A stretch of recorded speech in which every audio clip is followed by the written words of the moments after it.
ready. Hello, family. My name is Grace Mine Ami here, and I'm going to be your host for the health segment session on Father's Joy channel. We have an amazing personality with us today, and he's in the person of Dr. Theodore Ofori Apreku. He's a psychiatric specialist in Whole Teaching Hospital, Trafalgar. Hi, Doc. Hello, You are welcome to today's show. thank you. How are you doing? I am doing well. You are looking so happy. Thank you. So, on today's episode, we are going to talk about sleep, Yes. and we are going to delve deeper into what sleep is, some of the causes or some of the disorders, what actually comes about when one doesn't sleep well, when one sleeps well, those kind of conversations. That's what we are going to have today, right? Yes. So, we are delving deeper into sleep. That's our topic for today's health segment. So stick and stay with us. So when you say sleep, what do you define sleep to be? Okay. So when we talk about sleep, basically it's a physiological state. Okay. That means that it's not abnormal. It's a usual function of the body where we temporarily, for a prolonged period, lose our awareness of our surroundings.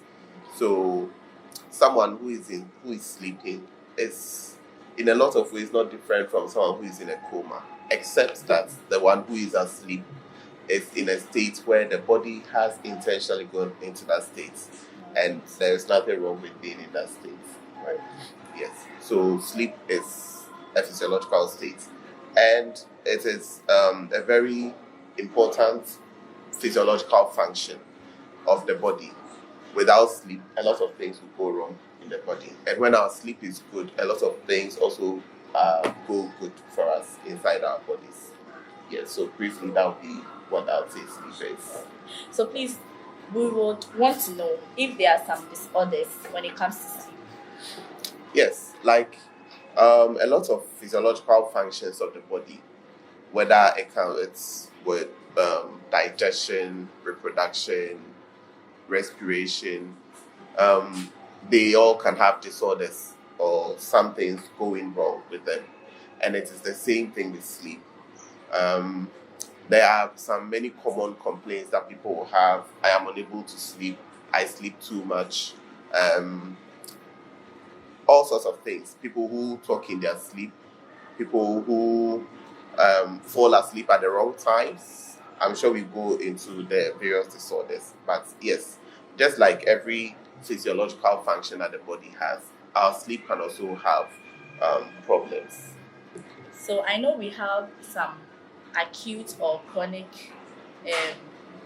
types of sleep. We want to know the difference between these two. Okay, sure. So the most common disorder when it comes to sleep is insomnia. Insomnia is usually defined as when a person desires sleep but is unable to sleep.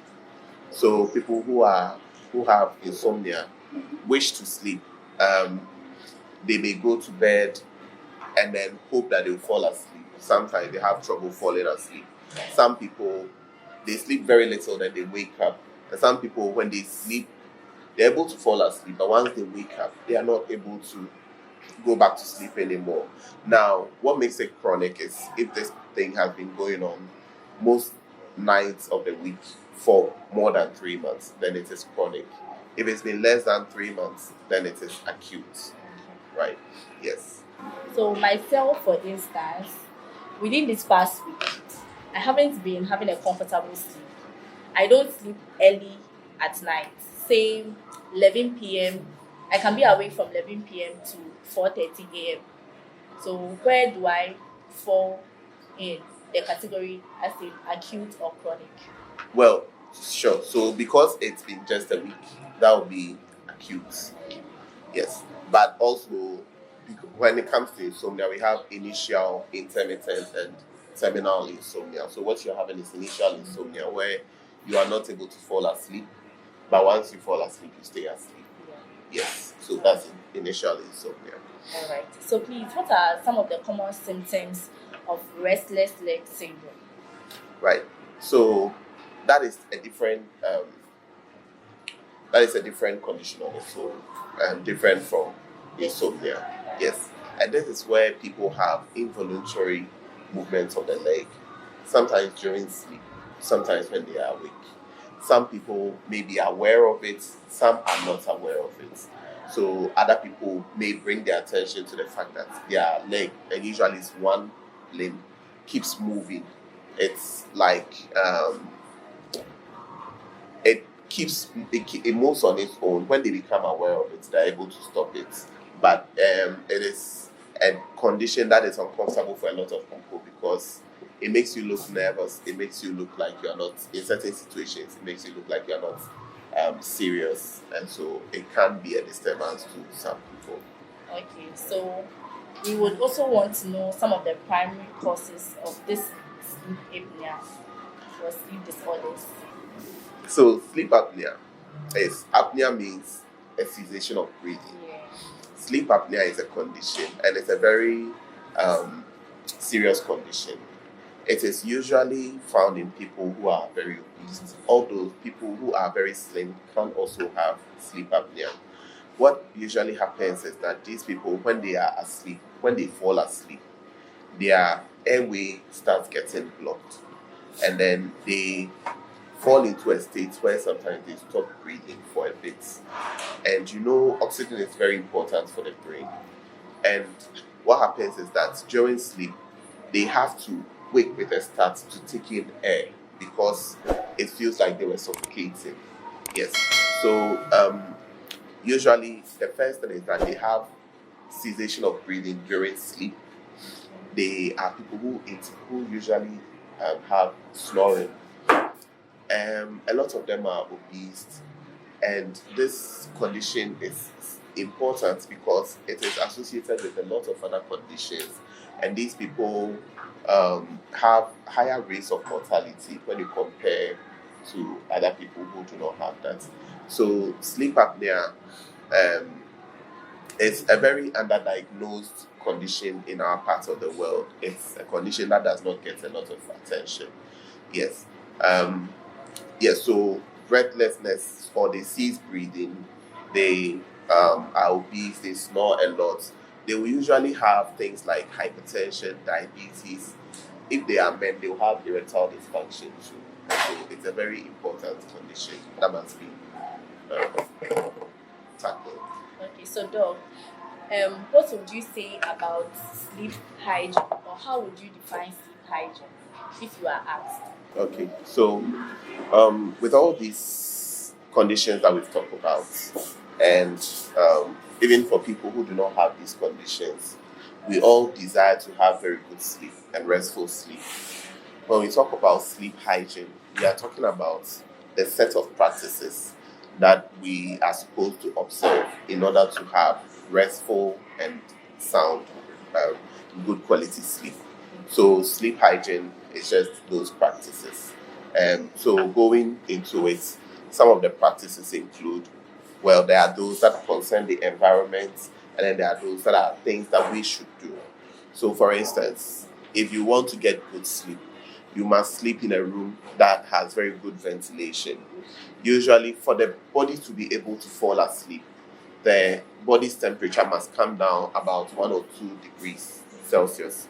And in order to do that, it means the room must be a little cold. So being in a cold room helps with falling asleep. On the other hand, when you want to wake up, being in a warm place helps you to wake up. That is why a lot of times we wake up in the night when we are sweating, we wake up in the night. But when we are feeling cold, we usually sleep through it. So that is one. The place must be well ventilated. The room where we are going to sleep must be as dark as possible, because you see the body's circadian rhythm, how the body tracks wake and sleep depends on light. And so during the day, we need light so that the body is able to wake up. In the night, we need as little light as possible. And that is also one of the reasons why it is not advisable to be on your phone watching TV, to be on screen when just before bedtime. These are bad practices. They keep the mind awake. For the mind, when they are looking at those bright screens, it's the same as looking at the sun. So it makes the body think that it is still day. we don't need to go into a state where we are falling asleep. Yes. And so you must keep the lights away, usually, and then make the room as dark as possible. Also, beds are important. Make sure your bed is comfortable.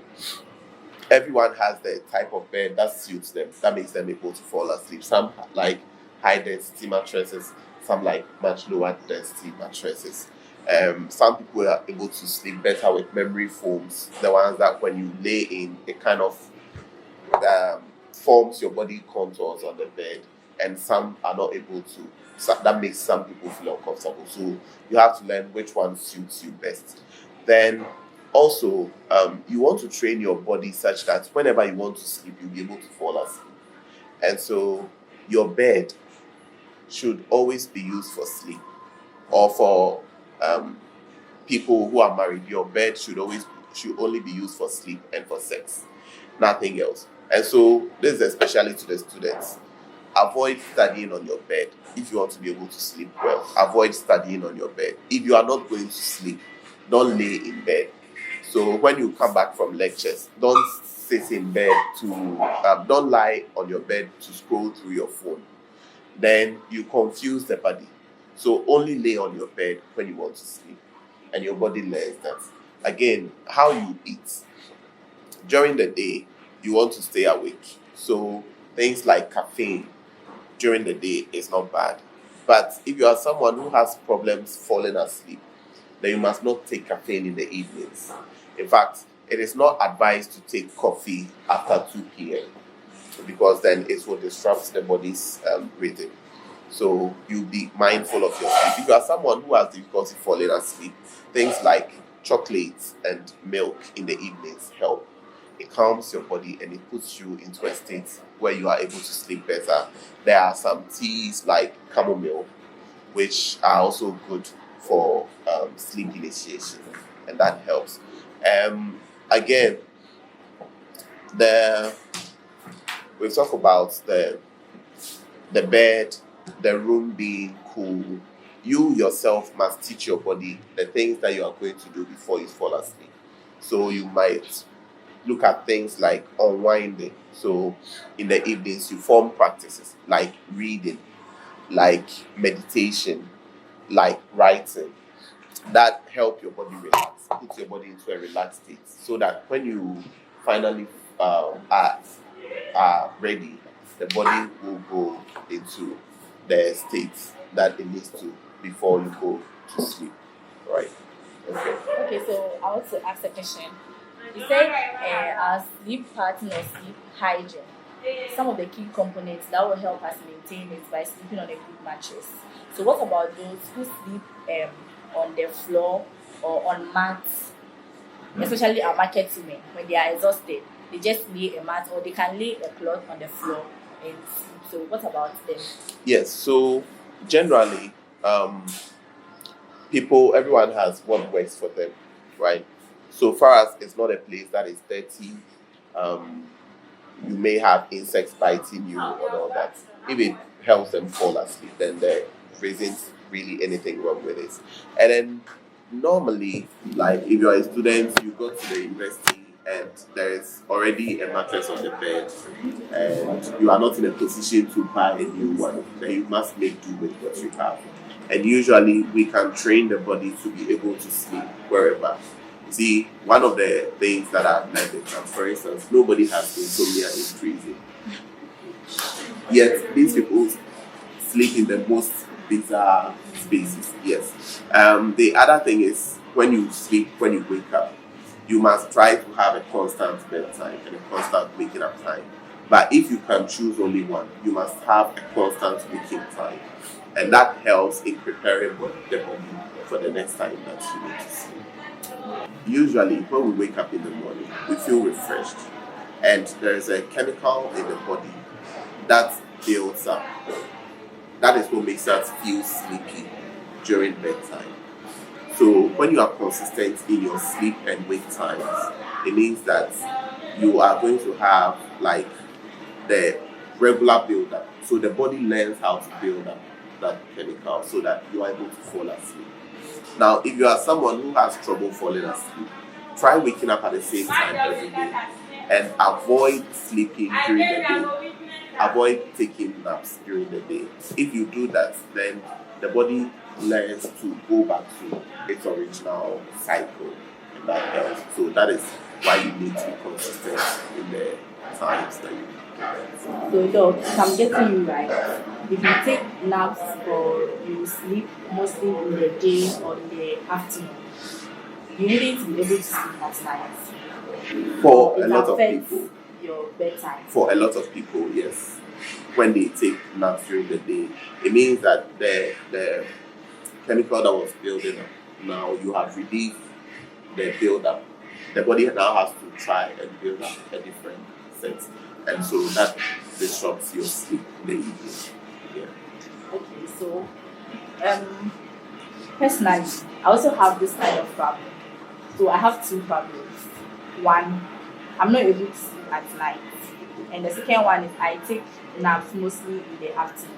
So with this two, does it link to me not being able to sleep at night? Yes. So here's how it's like. Um, in the period, so usually for such people, for people like you, what happens is that you wake up in the morning late because you're not able to sleep early, right? And then during the afternoon you sleep, and usually you feel very rested after the afternoon sleep, right? So in the evening, because you rested in the day, in the evening it's difficult to fall back asleep, which means that you are going to sleep late, which means that you're going to wake up late and all that. Now, what you do is that you set a waking up time, a constant waking up time. Whether it's weekend, it's holiday, you don't have lectures that day, you wake up at the same time. And when you wake up, because you slept late, when you are waking up, you are still feeling sleepy, right? So it means that you start building let's say you start building sleepfulness from the morning. If you avoid taking a nap, it means that by evening you're feeling very tired, very sleepy, and you're able to sleep earlier than you usually would. And so when you keep this up, eventually your body adjusts. So in the evening you sleep earlier, you're able to wake up at the time you're supposed to sleep, and your body is able to adjust to a regular cycle.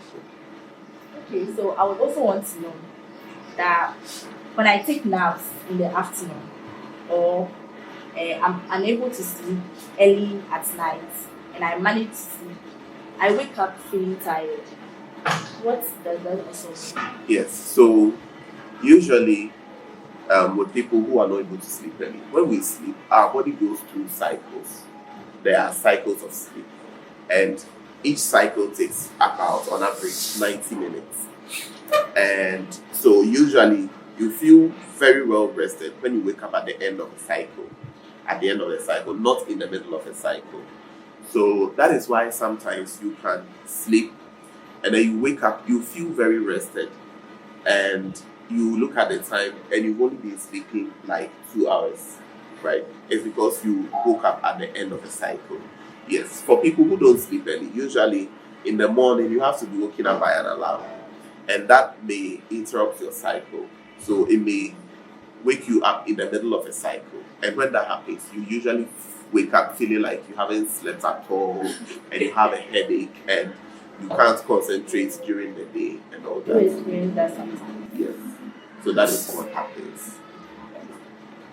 So we are wrapping up. I want to ask just two questions before we wrap up.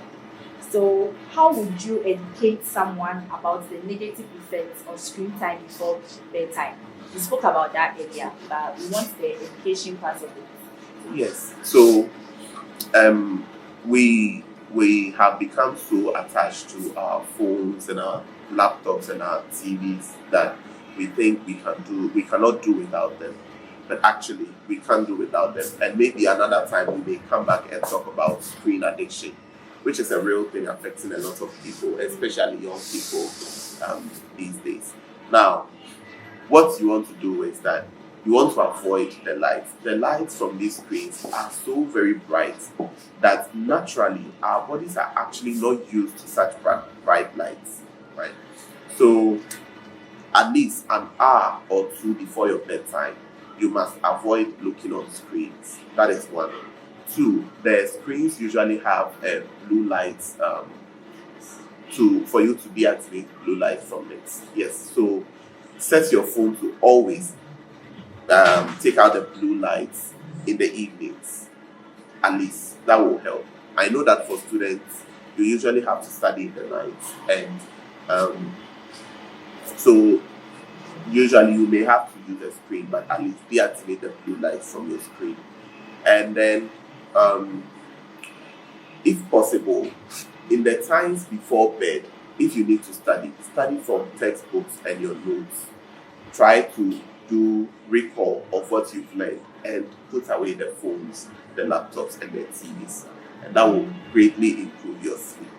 And if you are a student, the time getting restful quality sleep is a much better investment than spending a lot of your night time reading. Thank you very much, Dr. Theodore Apoko, for enlightening us on sleep. So, viewers, today we've been enlightened more on sleep, what the types of sleep are, what the disorders are, some important sleep hygiene measures that we need to keep active. And I hope you've been educated. So we'll take our final words from Dr. Okay, so first of all, thank you for this opportunity. You're welcome. What I'd like to tell everybody is that there are some very fundamental things that we must always make sure about our health. One of them is diet, the other is exercise, and then we have sleep. Making sure that you have good quality sleep means that you improve the quality of your life and actually the number of years that you live. They say, they used to say that sleep is for the weak. But actually the truth is that the more you sleep, the longer your life. So take good care of your sleep so that it will take care of your life and your health. Thank you for sticking and staying with us. Catch you up on our next episode. God bless you.